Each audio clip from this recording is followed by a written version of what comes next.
മതിലുകൾ, വടക്കൻ വീരഗാഥ എന്നീ ചിത്രങ്ങളിലൂടെ മമ്മൂട്ടി ആദ്യമായി ദേശീയ ഭരത് പുരസ്കാരം 1989 കരസ്ഥമാക്കിയത് 11 വോട്ടിനായിരുന്നു. തൊട്ടുപിറകിൽ 5 വോട്ടുമായി മോഹൻലാലും ഉണ്ടായിരുന്നു. 16-അംഗ പുരസ്കാര കമ്മിറ്റിയിൽ മലയാള സിനിമയുടെ പ്രതിനിധികളായി സംവിധായകരായ KG ജോർജും ശ്രീകുമാരൻ തമ്പിയുമായിരുന്നു.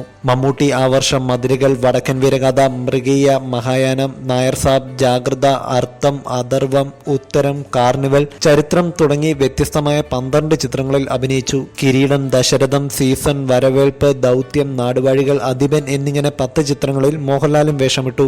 ഡെമോക്രാറ്റിക് രീതിയിൽ ഭൂരിപക്ഷ അഭിപ്രായം കണക്കിലെടുത്തും വോട്ടിനിട്ടുമായിരുന്നു പുരസ്കാരം തീരുമാനിച്ചിരുന്നത്. എന്നാൽ അവാർഡ് പ്രഖ്യാപനം കഴിഞ്ഞ് പുറത്തുവന്ന ശ്രീകുമാരൻ തമ്പി ആദ്യത്തെ വിവാദ വെടിപൊട്ടിച്ചു. മോഹൻലാൽ 1-ാം സ്ഥാനത്തായിരുന്നെന്നും 3-ാം സ്ഥാനത്തുള്ള മമ്മൂട്ടി ഒറ്റക്കുതിപ്പിന് 1-ാം സ്ഥാനത്തെത്തിയത് അലാവുദ്ദീന്റെ അത്ഭുതവിളക്ക് പോലെ തോന്നി എന്നുമായിരുന്നു ശ്രീകുമാരൻ തമ്പിയുടെ ഭാഷ്യം. വിവാദം കൊടുമ്പിരി കൊണ്ടപ്പോഴാണ് സംവിധായകൻ KG ജോർജ് പ്രതികരിക്കാൻ തയ്യാറായത്. മോഹൻലാലിന്റെ ഡേറ്റിനു വേണ്ടി ജൂറി മെമ്പറുടെ മാന്യത ശ്രീകുമാരൻ തമ്പി കളഞ്ഞു കുളിക്കരുതെന്നും മോഹൻലാൽ മാത്രമല്ല അനൂപങ്കറും മമ്മൂട്ടിക്കൊപ്പം മത്സരിച്ചിരുന്നെന്നും അവസാന റൗണ്ടിൽ മോഹൻലാലും മമ്മൂട്ടിയും നേർക്കുനേർ വന്ന് വോട്ടിനിട്ടപ്പോൾ ചെയർമാൻ അടക്കമുള്ള 11 പേർ മമ്മൂട്ടിക്കും മറ്റുള്ള 5 പേർ മോഹൻലാലിനുമായിരുന്നു വോട്ട് ചെയ്തതെന്നും KG ജോർജ് പറഞ്ഞു.